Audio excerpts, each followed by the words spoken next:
Assalamualaikum warahmatullahi wabarakatuh.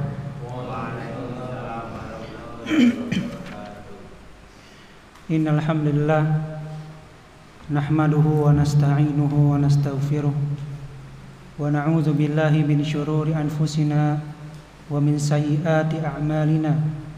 Man yahdihillahu fala mudilla wa may yudlil fala hadiyalah. Asyhadu an la ilaha illallah wahdahu la syarikalah wa asyhadu anna Muhammadan abduhu wa rasuluh. Fa inna asdaqal hadits kitabullah wa khairal huda nabiyyina Muhammadin sallallahu alaihi wasallam wa syarrul umuri muhdatsatuha wa kullu muhdatsatin bid'ah wa kullu bid'atin dhalalah wa kullu dhalalatin finnar. Amma ba'du. Kita panjatkan puji dan syukur kepada Allah Subhanahu wa taala karena telah memberikan kita nikmat kesehatan dan nikmat keimanan sehingga kita bisa berkumpul bersama melaksanakan kewajiban sholat maghrib berjamaah. Kemudian salawat serta salam kita panjatkan kepada Nabi kita Muhammad sallallahu alaihi wasallam yang dengan risalah beliau kita bisa mendalami agama Islam dengan baik dan benar. Untuk pertemuan kali ini insyaallah saya akan membahas dengan tema ad-du'a wa fadilatuhu, doa dan fadilahnya serta hal-hal yang bisa menghalangi istijabahnya doa, menghalangi dari doa kita itu dikabulkan. Sebelum itu, saya mengambil tema ini dari kitab Ad-Da' wad-Dawa karangannya Syekh Ibnu Qayyim Al-Jauziyah. Mungkin Bapak dan Ibu di sini mengenal Ibnu Qayyim Al-Jauziyah. Sehingga saya akan sebelum membacakan tema ini akan membacakan beberapa biografi beliau. Ibnu Qayyim Al-Jauziyah, namanya beliau adalah Muhammad bin Abi Bakar bin Ayyub. Jadi bapaknya namanya Abu Bakar bin Ayyub. Lahir 7 Safar tahun 691 Hijriah. Lahirnya di Dimashq atau kalau dalam bahasa Indonesia Damaskus. Itu kotanya masih ada sampai sekarang. Kalau Bapak dan Ibu sekalian ngeceknya di Google Map, Damaskus itu masih ada. Kita tahu ada negeri Palestina, sampingnya ada Yordania, atasnya Palestina ada Lebanon, atasnya Yordania, Suriah ada kota yang namanya Damaskus. Ibnu Qayyim Al-Jauziyah lahir di Damaskus di desa yang namanya Az-Zur'i. Ibnu Qayyim Al-Jauziyah sebenarnya nama yang didapatkan Ibnu Qayyim ini itu aslinya adalah dari bapaknya. Nah, bapaknya Abu Bakar bin Ayyub. Bapaknya di Damaskus mendirikan sebuah sekolah agama yang bernama Al-Jauziyah. Nah, bapaknya Abu Bakar bin Ayyub mendirikan sekolah namanya Al-Jauziyah, dan dalam bahasa Arab qama itu artinya berdiri, maka disematkan nama Qayyim kepada bapaknya, Qayyim Al-Jauziyah. Anaknya disebut Ibnu Qayyim Al-Jauziyah, anaknya Qayyim Al-Jauziyah, karena ayahnya pendiri dari madrasah yang bernama Al-Jauziyah di Damaskus. Ibnu Qayyim Al-Jauziyah, beliau diriwayatkan tidak banyak bersafar ke beberapa negara. Disebutkan pernah ke Mesir dalam kitab As-Suluk li Ma'rifati Duwalil Muluk. Kemudian kita kenal juga beliau memiliki guru yang dimana seorang alim al-allamah al-mujtahid Syekh Ibnu Taimiyah, Abul Abbas Ahmad Ibnu Taimiyah, gurunya beliau. Ketika Ibnu Taimiyah ke Mesir, dari Mesir kemudian ke Damaskus. Nah, di Damaskus ini beliau singgah lama, yang akhirnya Ibnu Qayyim ini menimba ilmu dari Ibnu Taimiyah di Damaskus, yang dimana pertemuan mereka itu pada tahun 712 Hijriah. Menimba ilmu dari Ibnu Taimiyah itu selama 16 tahun. Memang Ibnu Qayyim belajar agama dari 7 tahun, umur 7 tahun, sama bapaknya sudah diajarkan agama, karena bapaknya sendiri adalah pendiri Madrasah Al-Jauziyah di Damaskus. Tapi mulai mendalami ilmu yang sangat dalam bersama Ibnu Taimiyah selama 16 tahun, sampai Syekhul Islam Ibnu Taimiyah meninggal tahun 728 Hijriah. Kemudian setelah meninggalnya, Ibnu Qayyim mendalami ilmu-ilmu lainnya. Kemudian juga mengajar di Madrasah Al-Jauziyah di Damaskus tersebut. Ibnu Qayyim Al-Jauziyah dan Ibnu Taimiyah pernah dipenjara karena Ibnu Taimiyah mengatakan fatwa tentang tidak jatuhnya 3 talak dalam satu kali waktu, dalam satu kali sebut, tidak jatuh. 4 imam mazhab mengatakan itu jatuh. Ibnu Taimiyah ketika itu khalifah yang sedang memimpin di saat itu mengatakan kepada Ibnu Taimiyah, rujuklah kepada pendapat yang Anda pegang, maka saya tidak akan memenjarakan Anda. Ibnu Taimiyah tidak, karena hukum itu disarikan dari dalil-dalil. Ketika kita mengetahui bahwasanya itu yang lebih kuat, maka dipegang. Seperti Ibnu Taimiyah di penjara dan Ibnu Qayyim juga di penjara karena mendukung pernyataan dari Syekhul Islam Ibnu Taimiyah.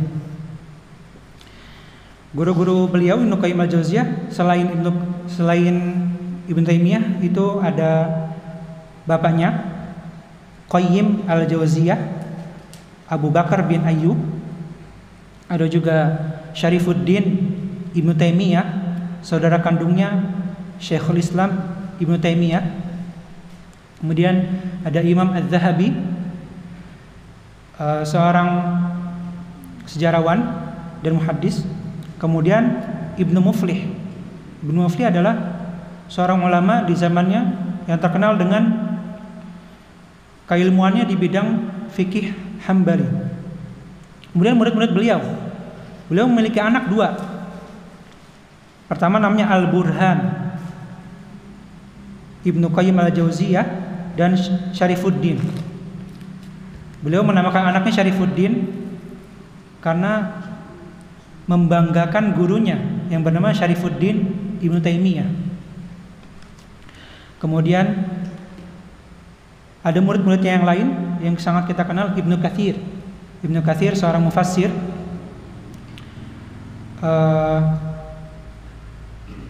seorang mufassir yang terkenal, Muhammad bin Ibnu Katsir. Kemudian juga Ibnu Rajab Al-Hambali, seorang muhaddis dan seorang faqih, dan Tajuddin As-Subki, seorang faqih Syafi'i. Disebutkan dalam kitab Zu At-Tabaqat Al-Hambaliyah yang dikarang oleh Ibnu Rajab Al-Hambali, bahwasanya Ibnu Qayyim Al-Jauziyah berdiri atas mazhab Al-Hambali. Kemudian gurunya Ibnu Taimiyah, Syekhul Islam Ibnu Taimiyah dan Ibnu Qayyim Al-Jauziyah itu setelah mendalami ilmu yang sangat dalam dan mencapai martabat ijtihad. Seseorang ketika mencapai martabat ijtihad, dia bisa mengistinbatkan hukum dari dalil sesukanya, karena beliau sudah memiliki kecukupan dalam ilmu-ilmu alat. Ilmu alat itu seperti bahasa Arab, nahwu, shorof, balaghah, kemudian ilmu hadis dan mustalahnya, kemudian Al-Quran, ulumul Quran, wa ulumut tafsir. Ketika semua ilmu terkumpul, maka kita bisa menyebutkan atau mensematkan kepada orang tersebut al-mujtahid. Al-mujtahid memiliki dua tingkat. Pertama, mujtahid muqayyad dan mujtahid mutlak. Mujtahid muqayyad itu seperti Imam An-Nawawi dan Imam Ar-Rafi'i. Dalam fikih mazhab Asy-Syafi'i, beliau termasuk mujtahid yang bisa diambil pendapatnya ketika berbeda dari Imam Asy-Syafi'i sendiri. Itu disebut mujtahid muqayyad, mujtahid yang memiliki wilayahnya cuma satu, misalkan fikih. Seperti Ibnu Muflih, beliau juga salah satu mujtahid muqayyad dalam fikih mazhab Hambali. Adapun Ibnu Qayyim Al-Jauziyah dan Ibnu Taimiyah, Syekhul Islam Ibnu Taimiyah, beliau sudah masuk ke dalam martabat mujtahid mutlak, yang dimana pendapatnya seandainya pun menyelisihi 4 imam mazhab, itu ketika kita kaji lagi itu bisa diterima. Sebagaimana tadi yang saya sebutkan bahwasanya beliau berdua pernah dipenjara karena mengemukakan pendapat baru, yaitu 3 talak tidak jatuh kalau dalam sekali sebut. Kemudian Ibnu Qayyim Al-Jauziyah itu meninggal pada tahun 751 Hijriah. Dalam penamaan kitabnya ada Wad-Dawa, itu memiliki perselisihan pendapat karena Ibnu Qayyim Al-Jauziyah tidak menuliskan nama kitab. Menulis kitab tapi tidak menuliskan nama kitab. Akhirnya para penerbit mencoba memberikan nama sendiri. Yang kita kenal di sini ada Wad-Dawa. Dan salah satu lagi ada yang menyebutkan bahwasanya nama kitabnya adalah Al-Jawab Al-Kafi liman sa'ala 'anid dawa al-kafi. Ad-dawa artinya adalah penyakit dan obat. Sedangkan yang satu lagi artinya adalah jawaban yang cukup barang siapa yang bertanya tentang obat yang bisa menyembuhkan. Itu sekilas dari sirah dari Ibnu Qayyim Al-Jauziyah.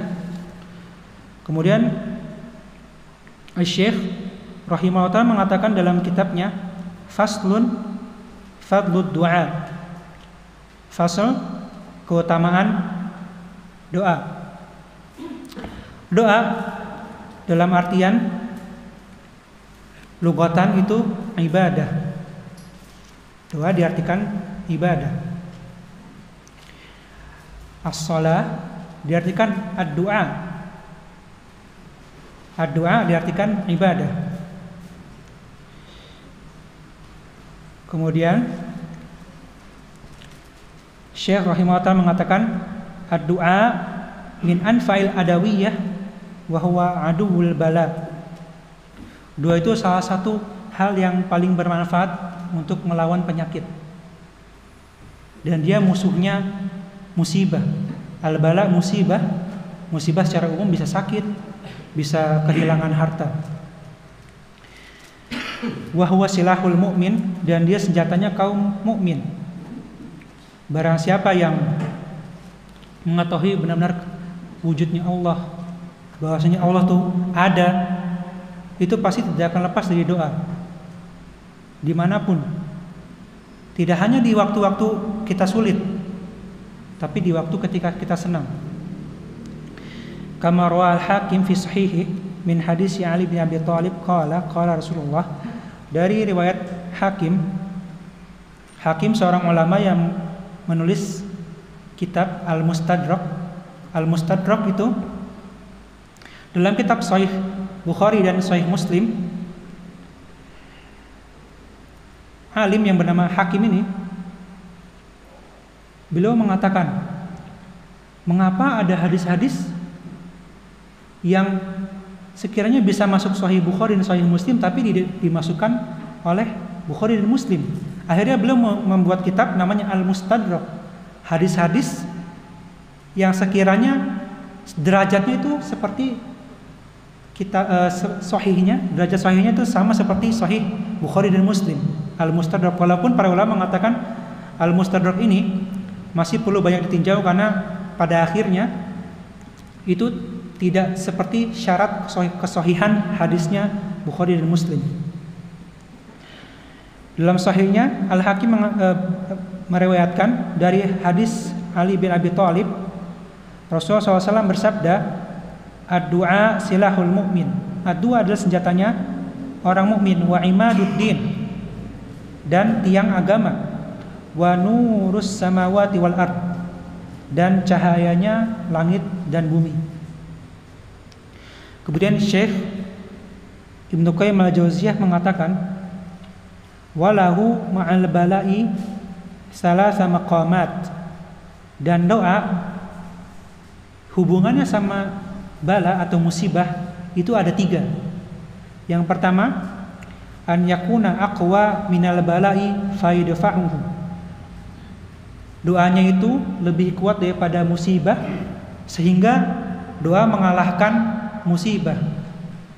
Kemudian yang kedua, an yakuna athaf minal bala'i fayaqwa alaihil bala fa yusabihul abdu walakin qad yakhafifu awain kana dha'ifan.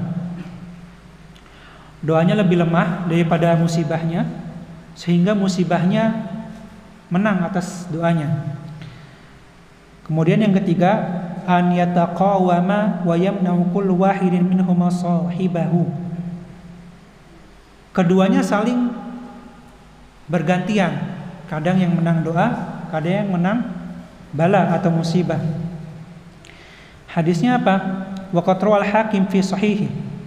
Al-Hakim dalam sahih mustadraknya meriwayatkan dari hadis Aisyah radhiyallahu anha qalat, Rasulullah qala li Rasulullah sallallahu alaihi wasallam, Rasulullah SAW mengatakan kepada Aisyah, la yughni hadarun min qadarin,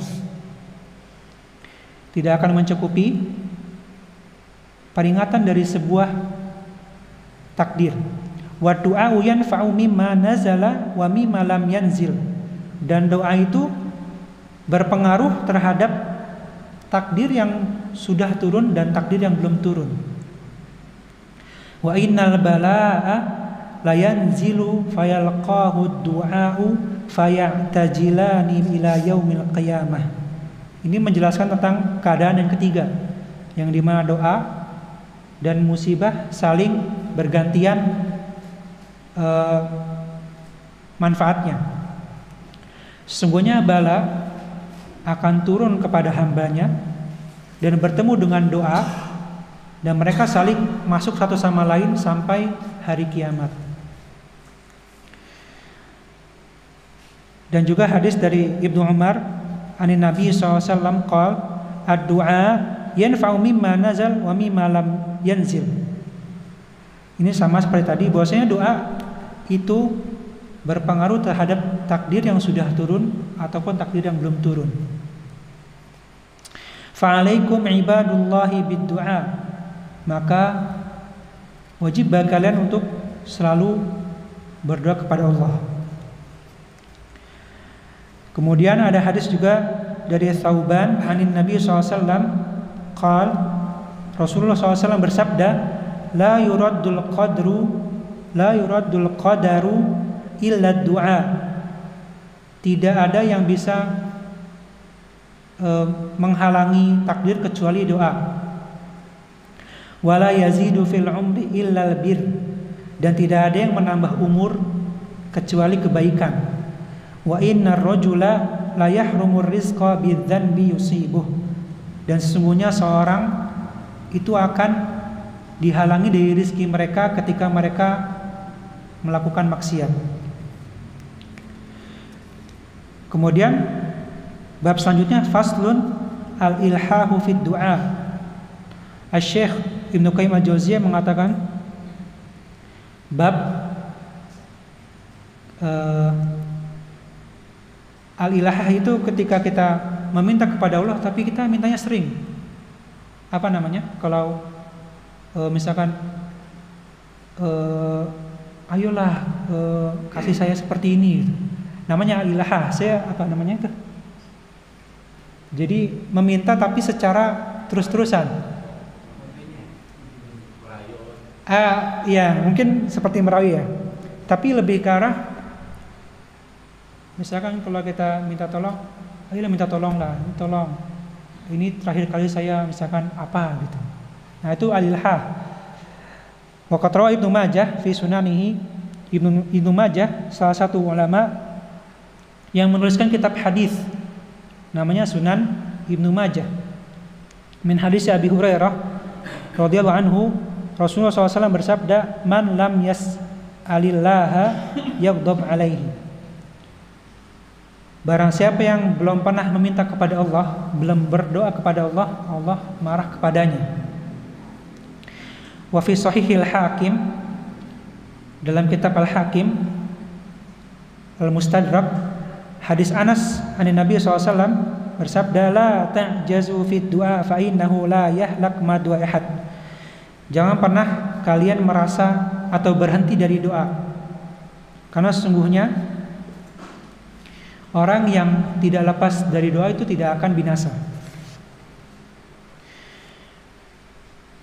Kemudian wa dzakara al-Auza'i an-Zuhri, al-Auza'i dari Zuhri dan dari Urwah an Aisyah radhiyallahu anha qalat, Rasulullah SAW bersabda, "Innallaha yuhibbul mulihhina fid du'a." Sungguhnya Allah sangat mencintai orang yang ketika meminta kepada Allah, ketika berdoa kepada Allah itu ilhah.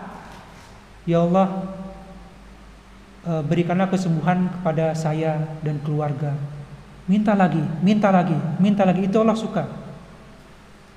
Wa fi kitab az-Zuhdi al-Imam Ahmad an Qatadah qala Muwarriq, "Ma wajadtu lil mu'min masalan illa rajulan fil bahri ala khashabah fa huwa yad'u ya Rabb la'alla Allah azza wa jalla an yunajjiyahu." Tidak kudapati permisalan dalam seorang mukmin, kata Muwarriq. Beliau maksudnya adalah seorang mukmin harus seperti ini. Seperti apa? Illa rajulan fil bahri ala khashabah. Seperti seseorang yang di tengah laut tapi beliau hanya punya pegangan kayu. Maka dia berdoa, ya Rabb, wahai Tuhanku, semoga Allah menolong saya. Beginilah permisalan seorang hamba kepada Rabb-nya. Kita meminta, ketika kita meminta satu kali, kemudian kita berhenti, itu Allah malah tidak suka. Seakan kita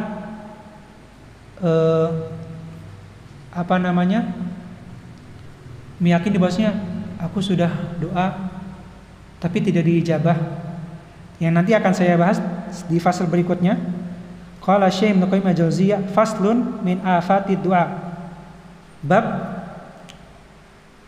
terhalangnya doa. Syekh Ibnu Qayyim al-Jauziyah mengatakan satu hal yang menyebabkan doa bisa terhalangi, yaitu an yasta'jilal abdu, yaitu ketika hambanya sangat tergesa-gesa. Wa yastabtiul ijabah fayastahsiru wa yada'ud du'a. Ketika hambanya itu ingin sekali duanya diijabah, justru Allah, tapi dia tidak meminta, hanya ingin menginginkan. Kok aku tidak diturunkan ya ijabah doaku ya? Misalkan dia sudah meminta kesehatan, tapi Allah belum menurunkan. Akhirnya dalam hatinya, aku ingin sekali diijabah doa ini, tapi dia tidak berdoa sama sekali. Maka di situ Allah malah melambatkan ijabah doanya. Dari melambatkan tersebut, biasanya hamba tersebut akan meninggalkan doa. Dan di sini mengatakan, beginilah seorang mukmin yang merugi. Ketika dia berdoa, merasa doanya tidak diijabah, akhirnya Allah lambatkan. Ketika dilambatkan, dia meninggalkan doa. Di situ yang pertama tadi terkena hadis bahwasanya Allah itu marah kepada orang yang tidak pernah berdoa. Dan Allah mencintai orang yang berdoa secara terus-menerus. Wa fi sahihil Bukhari min hadis Abi Hurairah anna Rasulullah SAW qala yustajabu li ahadikum ma lam ya'jal yaqulu da'autu falam yustajab li. Dari Sahih Bukhari, hadis Abu Hurairah, Rasulullah SAW bersabda,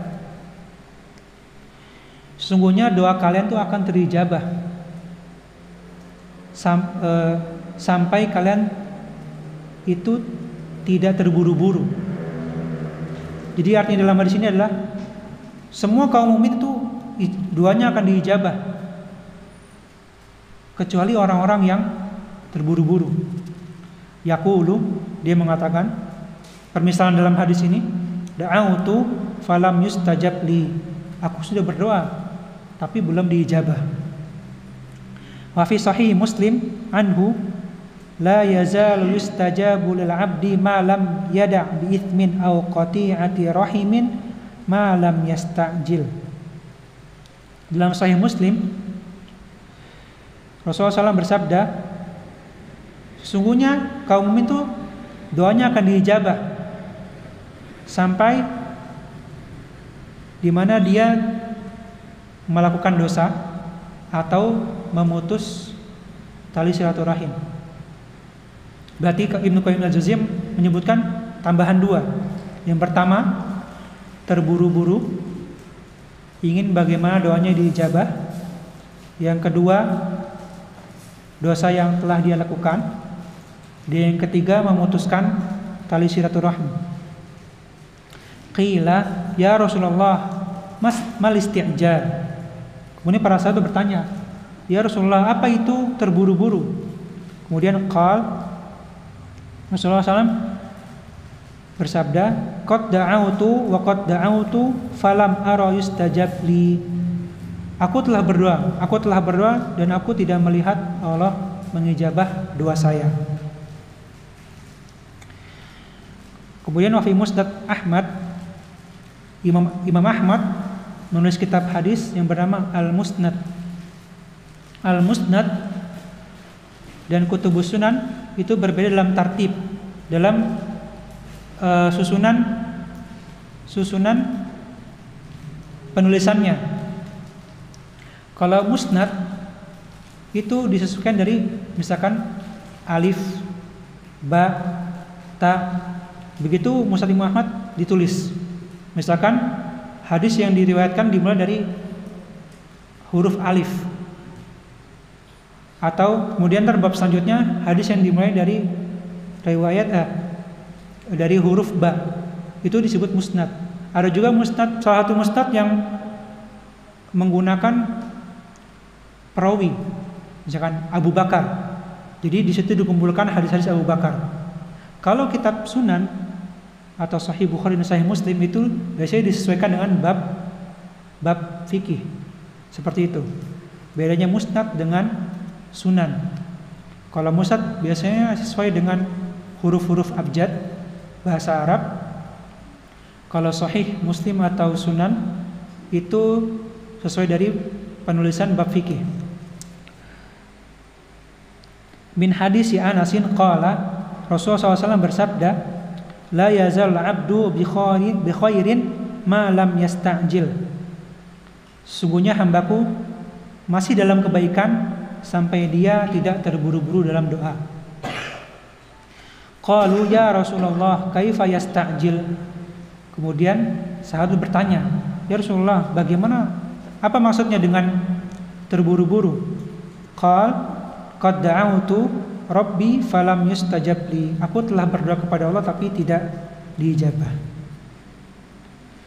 Kemudian Asy-Syaikh Ibnu Qayyim al-Jauziyah menyebutkan faslun baru, bab baru, faslun awqatil ijabah. Bab waktu-waktu diijabahnya doa. Wa idza ijtama'a ma'ad du'a'i hudurul qalbi wa jam'iyyatuhu bi kulliyati 'alal matlub wa sadafa waqtan min awqatil ijabah sittah. Ketika kita berdoa Ibnu Qayyim di sini mendahulukan adab-adab berdoa. Yang pertama, ketika kita berdoa adalah hadirnya hati kita, hudurul qalbi wa jam'iyatuhu bi kulliyatil, hadirnya hati kita dan hadirnya benar-benar hadir apa yang kita inginkan. Pertama hadirnya hati kita ya. Hati itu dihadirkan ketika berdoa. Tapi ini para ulama mengatakan penghadiran hati itu mirip seperti niat. Maka ketika kita ingin ibadah, niat itu harus dimunculkan. Seorang hamba itu akan diberikan pahala sesuai dengan yang diniatkan. Dari sini para ulama mengatakan ketika ibadah maka hadirkan niat ibadah itu. Misalnya kita ingin sholat, kita niatkan ingin sholat gitu, sholat maghrib atau sholat isya gitu. Kemudian Ibnu Qayyim al-Jauziyah mengatakan ada 6 waktu diijabahnya doa. Yang pertama, ats-tsulusul akhir minal lail, sepertiga malam terakhir. Yang kedua, wa indal adzan, ketika azan. Ketika azan di sini ada hadis riwayat mengatakan ketika azan kita menjawab azan. Di situ itu di terdalamnya termasuk doa. Itu insya Allah diijabah. Kemudian yang kedua, jadi artinya adalah ketika azan kita menjawab azan. Menjawab azan itu yang lebih utama, menjawab azan. Di situ Allah akan mengabulkan doa-doa yang terdapat di dalamnya. Kemudian yang ketiga, bainal azan wal iqamah, antara azan dan iqamah.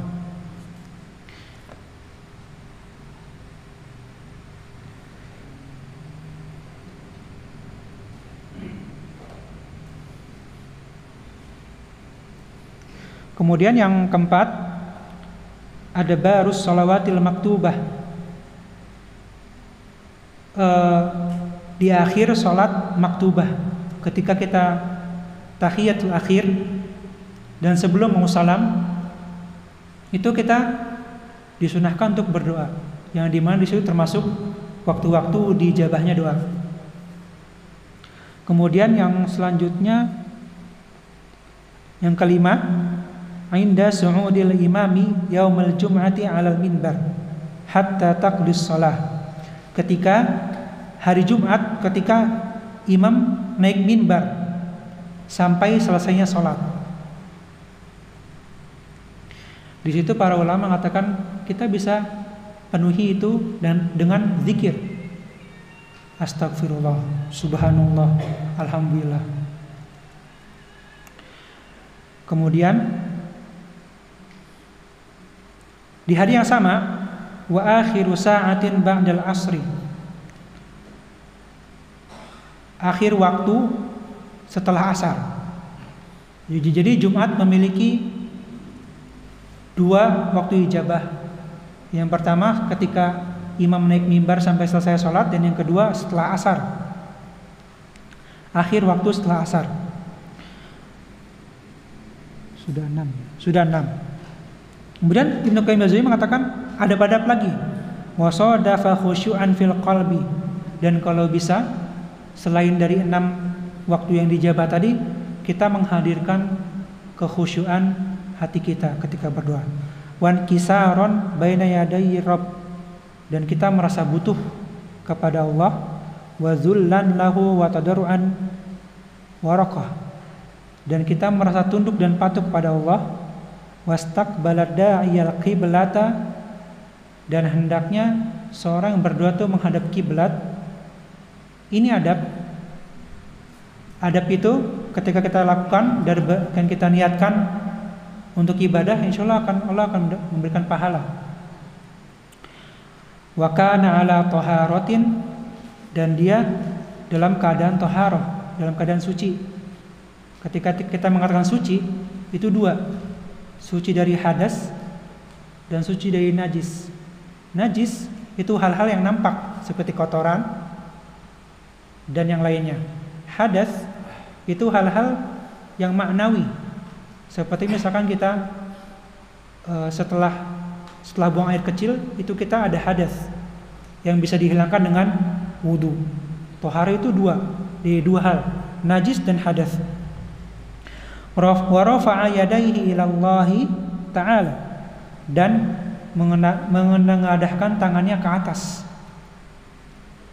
Dalam hadis itu disunahkan Rasulullah SAW mengangkat doa itu sunnah secara umum. Jadi ketika kita berdoa,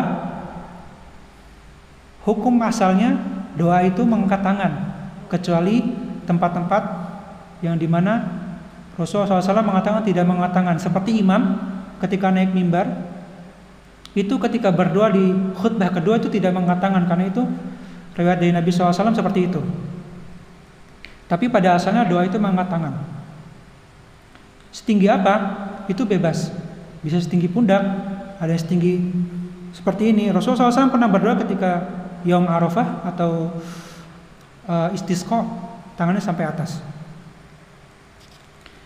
Kemudian wa bada'a bilhamdillahi wassana alaih, dan sebaiknya dimulai dengan alhamdulillah, itu pujian kepada Allah, dan as-sana alaih, dan juga pujian.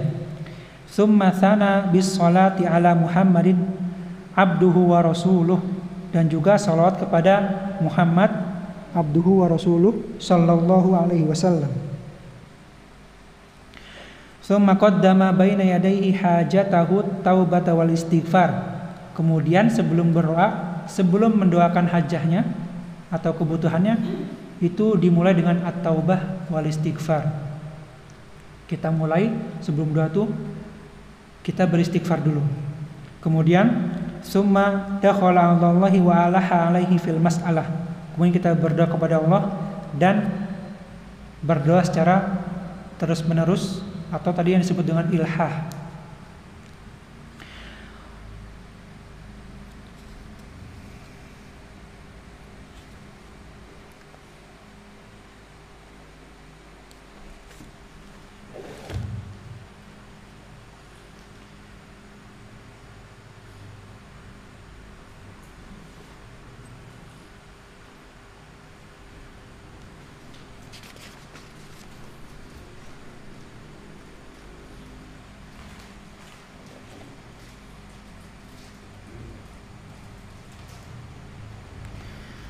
Kemudian Asy-Syaikh Ibnu Qayyim al-Jauziyah mengatakan bab baru, faslun min asrarid du'a, bab rahasia doa. Wa katsiran ma najidu ad'iyatan da'a biha qaumun fastujiba lahum. Dan kita mendapati beberapa kaum ketika berdoa mereka diijabahi dengan cepat. Fayakunu qad iktarana bid-du'i daruratu sahibahu wa iqbaluhu 'ala Allah. Dan bisa jadi ketika dia berdoa itu benar-benar doanya itu sesuatu yang memang dibutuhkan hambanya. Allah ketika mengijabahkan doa itu mengijabahkan hal-hal yang dibutuhkan hambanya, bukan yang diinginkan. Misalnya kita, ya Allah berikanlah kami rizki yang halal, yang thayyib dan banyak misalkan. Tapi Allah memberikan kita kesehatan. Di situ Allah memberikan kepada hambanya hal yang dibutuhkan, bukan hal yang diinginkan. Au hasanatan taqaddamat minhu ja'alallahu subhanahu wa ta'ala ijabata da'watihi syukran li hasanatihi. Atau bisa jadi hambanya ini melakukan banyak kebaikan sehingga Allah mengijabahkan doanya atas dasar kebaikan yang dia lakukan. Jadi kita sudah belajar bahwasanya salah satu penghalang doa adalah dosa yang dilakukan hamba. Ada 3 tadi. Yang pertama terburu-buru, yang kedua dosa, dan yang ketiga pemutus silaturahmi. Kemudian ausadafa waqta ijabatin wa nahwi dzalik, atau seorang hamba bisa jadi terijabah doanya karena bertepatan dengan waktu ijabahnya doa yang 6 tadi. Yang 6 tadi apa aja? Yang pertama sepertiga malam terakhir, yang kedua ketika azan, yang ketiga antara azan dan iqamah, Yang keempat, akhir dari sholat maktubah, sholat wajib. Kemudian selanjutnya ketika imam naik mimbar sampai selesai sholat. Dan juga akhir waktu setelah asar hari Jumat. Ya, 6. Fa'ujibat da'watuhu, dan Allah mengijabah doanya karena mungkin hal-hal tersebut. Fayadhunnu dzan anna sirra fi lafzi dzalika du'a. Maka beberapa ada yang berprasangka mungkin dia diijabah karena lafaz dari doanya. Fayakhuzahu mujarradan antil kal umuri allati qaranathu min dzalika da'i. Sehingga dia mengira, wah, doa saya perlu diubah. Karena bahkan Ibnu Qayyim al-Jauziyah mengatakan siapa tahu doanya itu seperti yang tadi disebutkan, benar-benar sesuatu yang dibutuhkan atau dikarenakan hamba tersebut melakukan kebaikan sehingga Allah balas. Dan yang ketiga, itu bertepatan dengan waktu diijabahnya doa.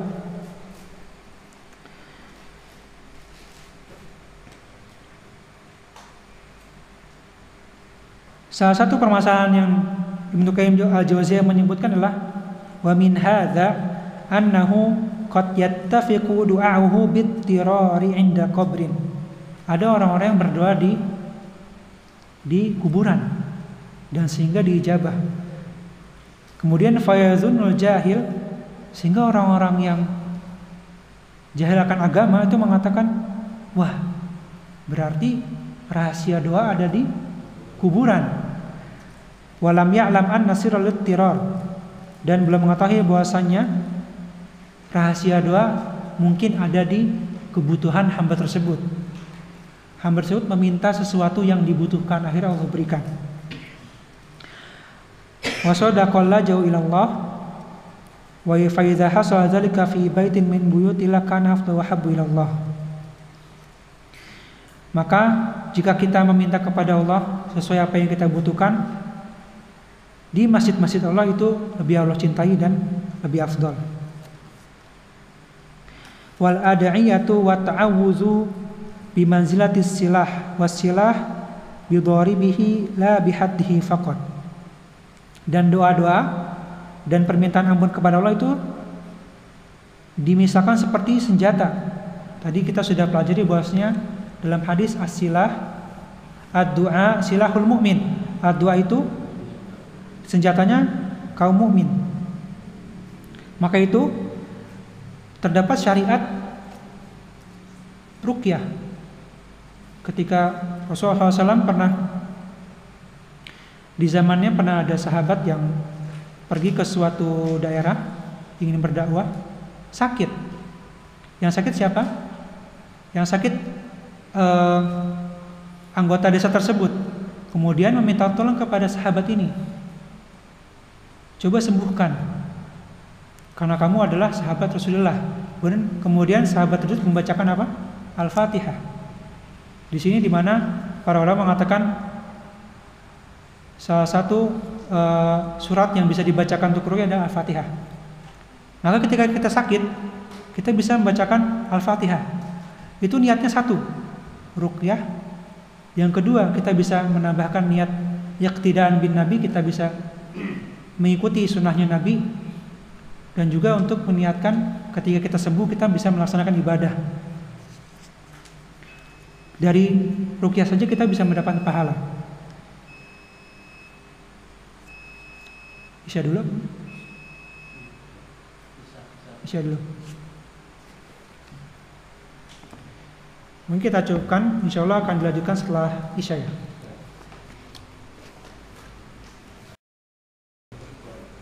Assalamualaikum warahmatullahi wabarakatuh. Bismillahirrahmanirrahim. Wassalatu wassalamu ala Rasulillah wa ala alihi wa sahbihi ajma'in. Amma ba'du. Sebelum lanjut ke bab sebelumnya, kita sedikit mereview ya. Tadi yang pertama kita membahas tentang sirah zatiyah atau biografi Ibnu Qayyim al-Jauziyah. Nama penamaan Qayyim al-Jauziyah itu siapa yang mendapatkannya? Yang pertama adalah bapaknya, Qayyim al-Jauziyah. Karena bapaknya mendirikan sebuah madrasah bernama Al-Jauziyah di Damaskus. Beliau lahir tanggal 7 Safar 691 Hijriah. Lahir di kota Damaskus dan di desa yang bernama Az-Zur'i. Qayyim tadi kenapa disebut Qayyim? Karena berasal dari bahasa Arab qama, artinya berdiri, dan bapaknya yang mendirikan madrasah Al-Jauziyah. Dalam riwayat beliau tidak banyak diriwayatkan keluar dari tempatnya, pernah diriwayatkan ke Mesir, kemudian kembali lagi ke Damaskus. Kemudian gurunya beliau Ibnu Taimiyah pergi ke Damaskus dan tinggal di sana sampai meninggal, yang di mana beliau menimba dari Syekhul Islam Ibnu Taimiyah 16 tahun. Kemudian guru beliau yang lainnya yaitu Imam Az-Zahabi dan Ibnu Muflih. Murid beliau ada Ibnu Rajab Al-Hambali, Ibnu Katsir, dan As-Subki, Tajuddin As-Subki, seorang imam dari mazhab Imam Asy-Syafi'i. Mazhab fikihnya Hambali, dan wafatnya 13 Rajab 751 Hijriah, yang dimana beliau menulis kitab ini itu tidak menggunakan judul, yang akhirnya para penerbit memberikan judul. Ada yang diterbitkannya dengan Ad-Da wa Dawa, dan yang satu lagi Al-Jawabul Kafi liman sa'ala anil dawa'il kafi.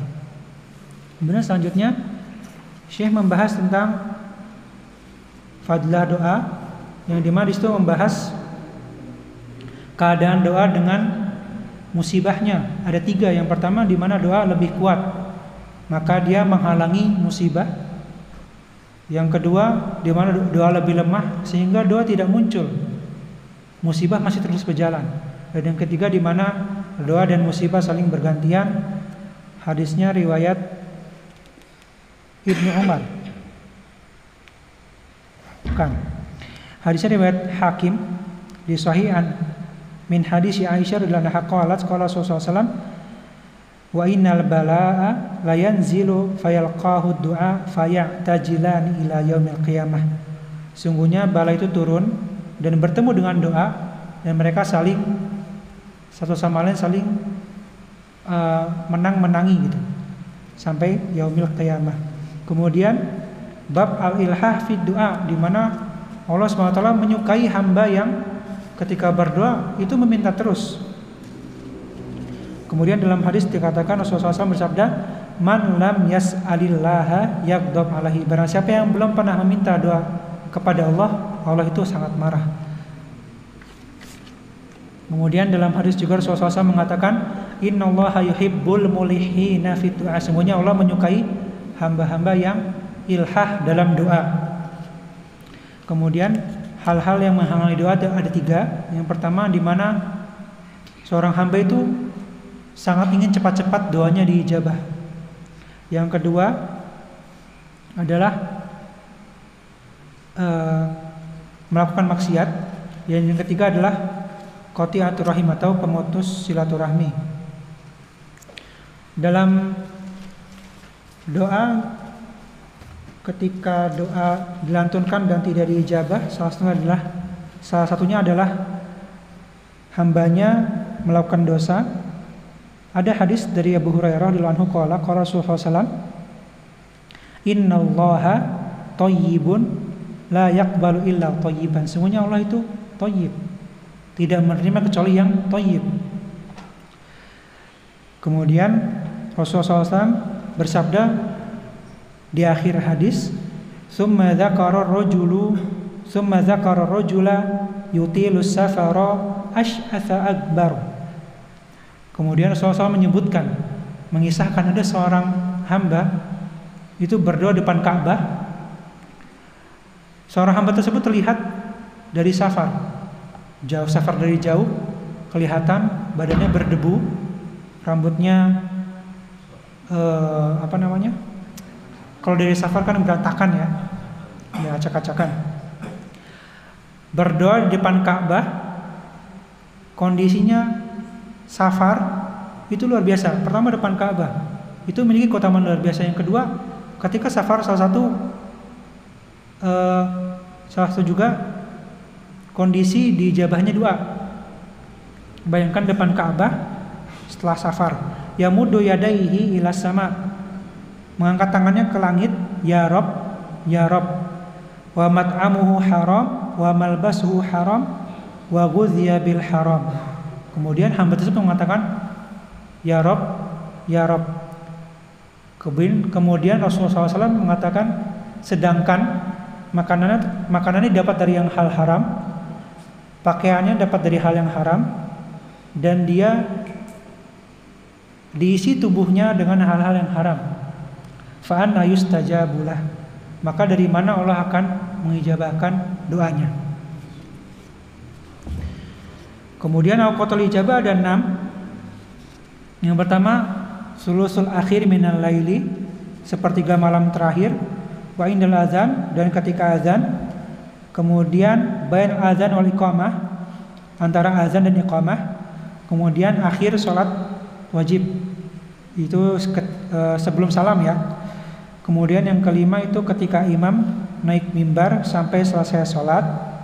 Yang keenam itu akhir waktu asar hari Jumat ya. Kemudian beliau juga menyebutkan adab-adabnya, yaitu menghadirkan hati, kemudian merasa bahwasanya kita tuh butuh dengan Allah, tunduk dan patuh dengan Allah, menghadap kiblat, dan berdoa ketika dalam keadaan suci. Suci itu dari 2, najis dan hadas. Ketika orang disebut taharah atau suci, itu artinya dari 2. Najis, hal-hal yang nampak seperti kotoran, air kencing. Hadas itu hal-hal maknawi. Ketika kita misalkan bangun tidur, itu kita dalam keadaan hadas. Atau kita setelah buang air kecil, setelah buang air besar, itu kita dalam keadaan hadas. Kemudian mengangkat tangannya ke langit, dimulai dengan pujian kepada Allah dan salawat kepada Nabi Muhammad SAW, dan sebutkan sebelum hajahnya istighfar, minta ampunan, dan sebaiknya berdoa dan juga meminta secara terus-menerus, al-ilhah. Dan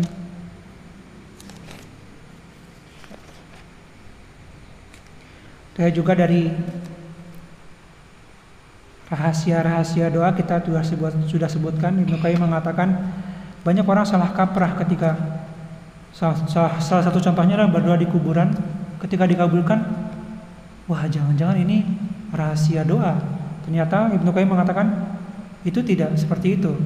Itu bisa jadi satu karena yang minta doa itu meminta sesuai dengan yang dibutuhkan.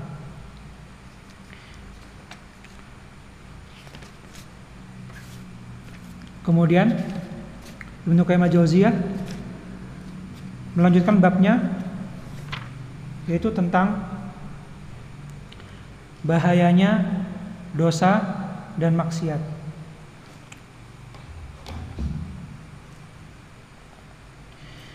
Famimma yanbaghi an yu'lam anna adh-dhunuba wal ma'asi tudirru wa la budda anna dararaha fil qulubi kadurris sumum fil abdan. Maka bagi kita untuk wajib mengetahui adalah bahwasanya dosa dan maksiat itu membahayakan. Yang pasti membahayakan hati sebagaimana racun itu membahayakan badan. Kemudian beliau menyampaikan, famal ladzi akhrajal abawain minal jannah. Maka apa hal yang mengeluarkan Nabi Adam alaihissalam dan Hawa dari jannah? Darul ladzati wan na'imi wal bahjah was sururi ila daril alam wal ahzani wal masaib. Apa sekiranya yang menurunkan atau mengeluarkan Nabi Adam dan Hawa dari jannah kalau bukan maksiat? Wa mal ladzi akhraja iblis min malakutis sama'i wa tarduhu wa la'nuhu. Dan apa yang mengeluarkan iblis dari surga. Iblis dulu tinggal bersama malaikat di surga, kemudian membangkang dan dikeluarkan dari surga. Membangkangnya apa? Ceritanya adalah ketika Nabi Adam diciptakan, iblis disuruh sujud dan tidak mau. Katanya, Adam diciptakan dari tanah, saya dari api, saya lebih mulia. Kemudian Allah akhirnya mengeluarkan iblis karena membangkang dari perintahnya. Kemudian Ibnu Qayyim melanjutkan, wa mal ladzi aghraqa ahlul ardi kulluhum hatta 'alal mai fawqa ru'usil jibal. Apa sekiranya yang menenggelamkan di zaman Nabi Nuh, menenggelamkan bumi dengan air yang sangat banyak. Wa mal ladzi sallata riha ala qaumi 'adin hatta alqathum mauta. Apa sekiranya yang mendatangkan angin di kaum Ad? Kaum Ad adalah salah satu kaum yang diazab oleh Allah dengan angin yang luar biasa. Kemudian wa mal ladzi arsala ala qaumi Tsamud as-sayhata hatta qutiat qulubuhum. Apa yang kiranya kaum Tsamud itu dikirim dengan as-sayhah, itu seperti teriakan yang dimana hati-hati mereka rusak, akhirnya meninggal. Wa mal ladzi rufi'a qura al-liwatiyah. Al-liwatiyah itu kaumnya Nabi Lut. Nabi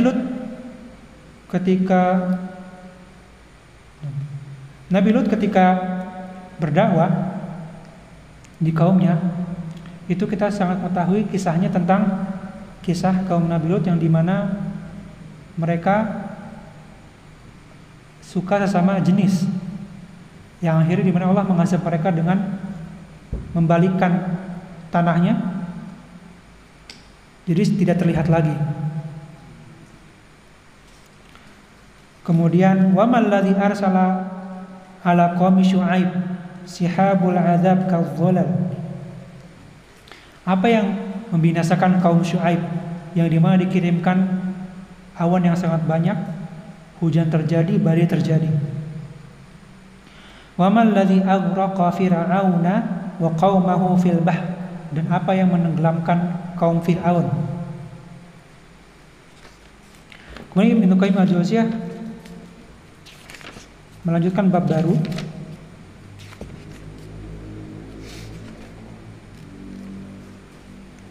Faslun al-atharu al-qabihatu lil ma'asi.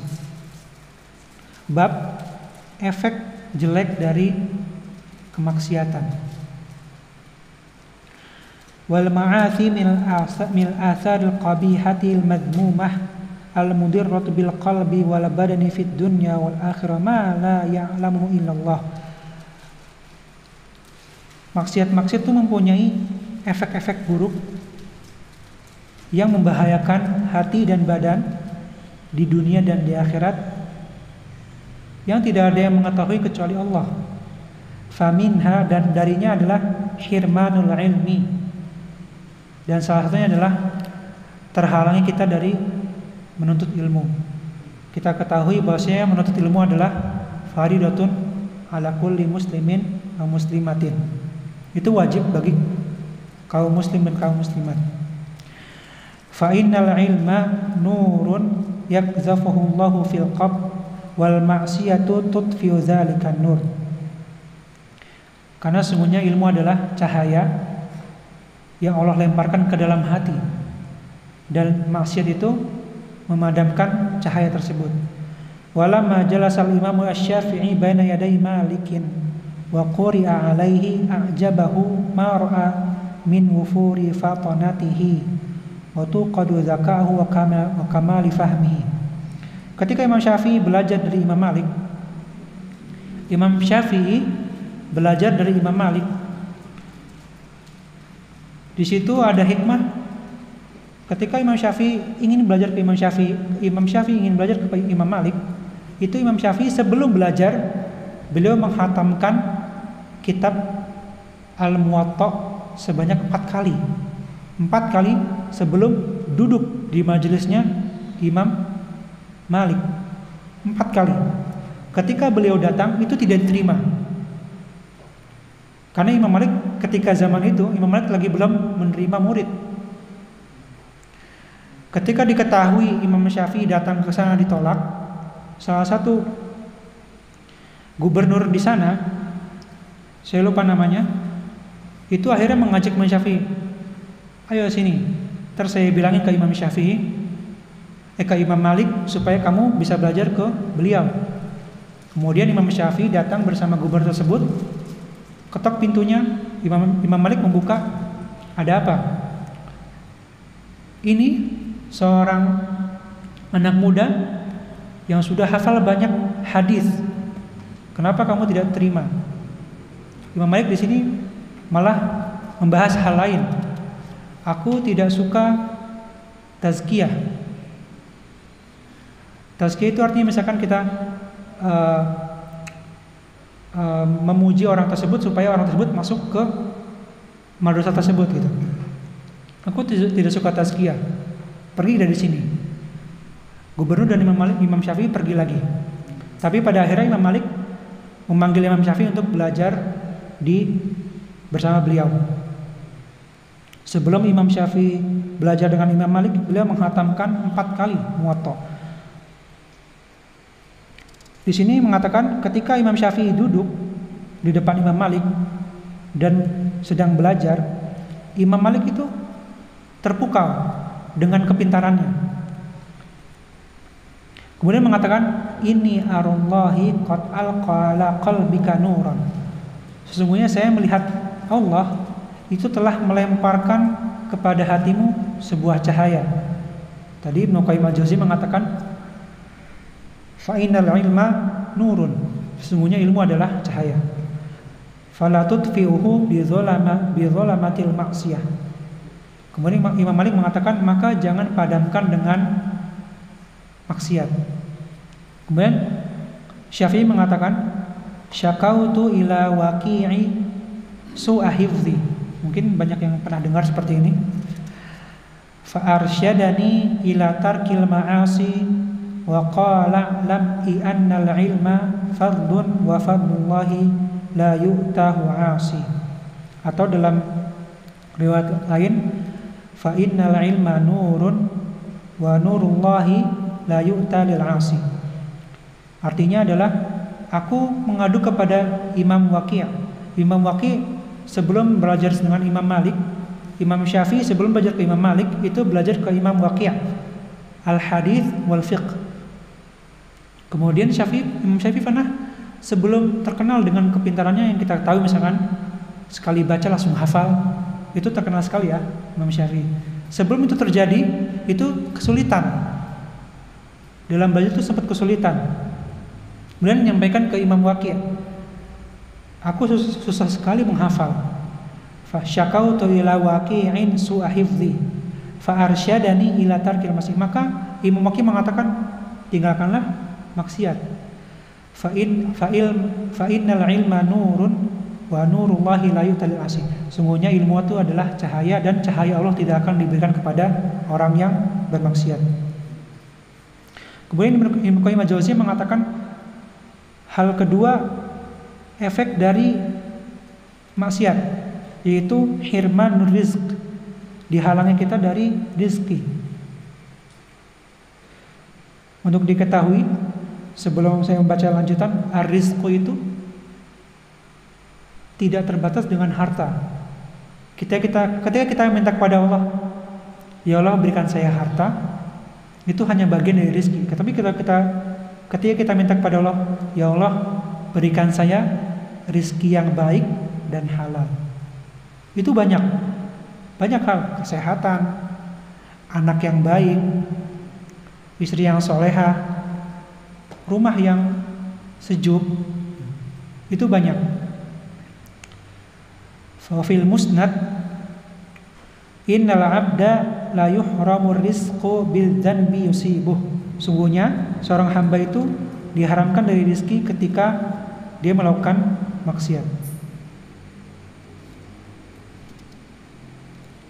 Wa kama anna taqwallaha mujlibatun lirizqi fatarkut taqwa mujlibatun lil faqri.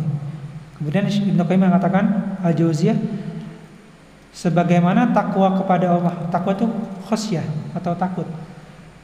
Sebagaimana kita takut kepada Allah adalah hal yang mendatangkan rizki, maka ketika kita meninggalkan ketakwaan, maka kita akan mendatangkan al-faqr, yaitu kemiskinan.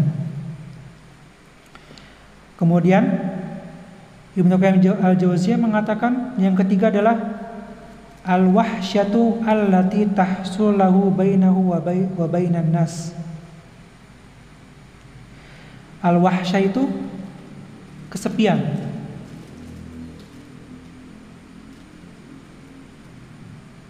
Al-wahsyah itu kesepian, di mana Allah melemparkan kesepian kepada orang tersebut, padahal dia di antara banyak orang. Di sini disebutkan kullama qawiyatil kal wahsyah ba'uda minhum wa min mujalasatihim. Ketika kesendirian itu semakin kuat, maka banyak orang-orang yang menjauh darinya dan dari duduk dengannya. Wa haruma barakatul intifa'u bihim, dan diharamkan darinya mengambil manfaat darinya. Ini bisa kita lihat dari misalkan kita misalkan menjadi seorang guru.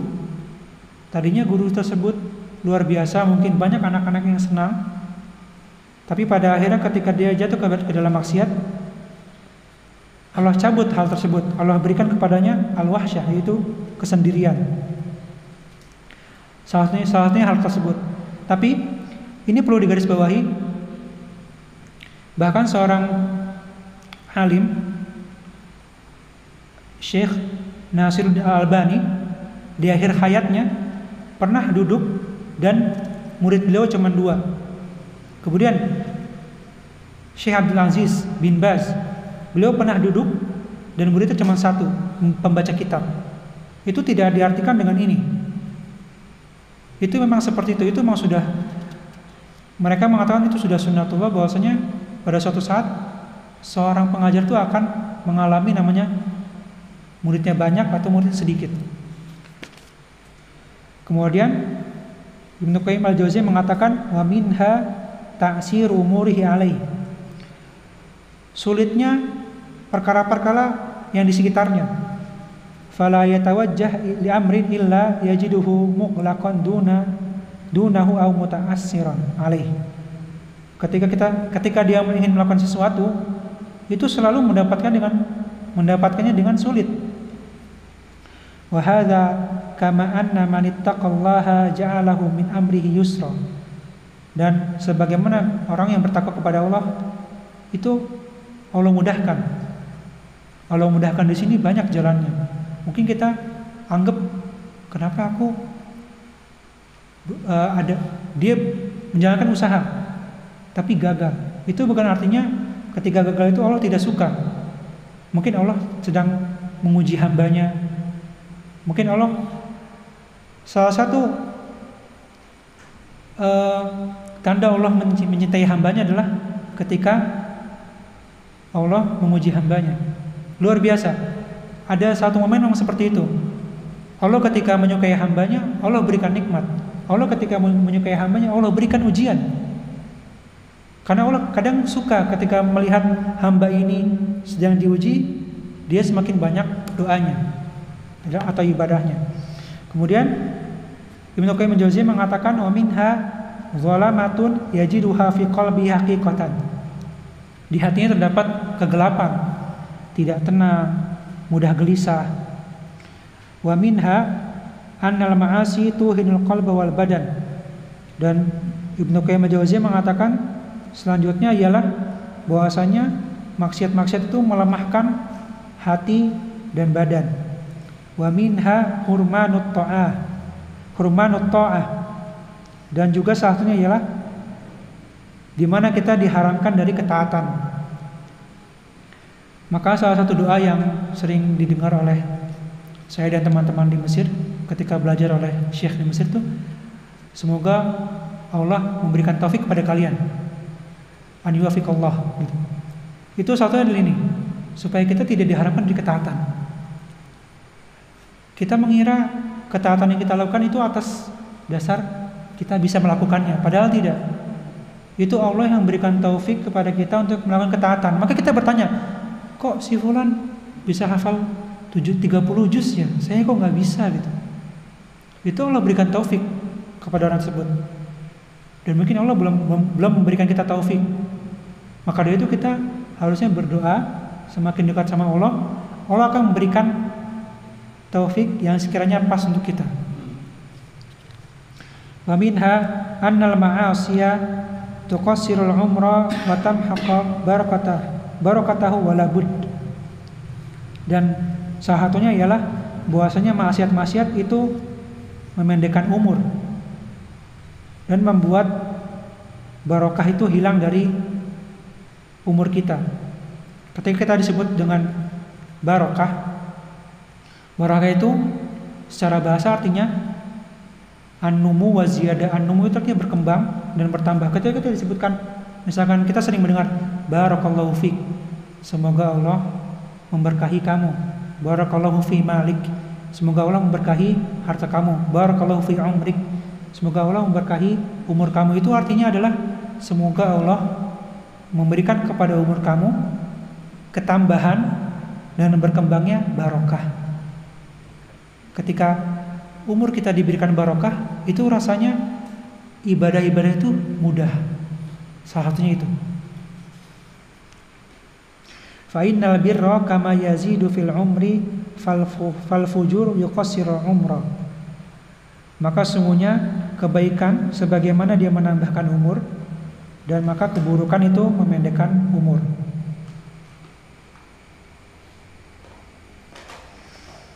Mungkin sekian yang bisa saya sampaikan. Mungkin kalau ada kurangnya itu dari saya dan syaitan, dan yang benar itu dari Allah dan Rasul. Kita tutup majelis ini dengan doa kafil majlis. Subhanakallahumma wa bihamdika asyhadu an la ilaha illa anta astaghfiruka wa atubu ilaik. Assalamualaikum warahmatullahi wabarakatuh.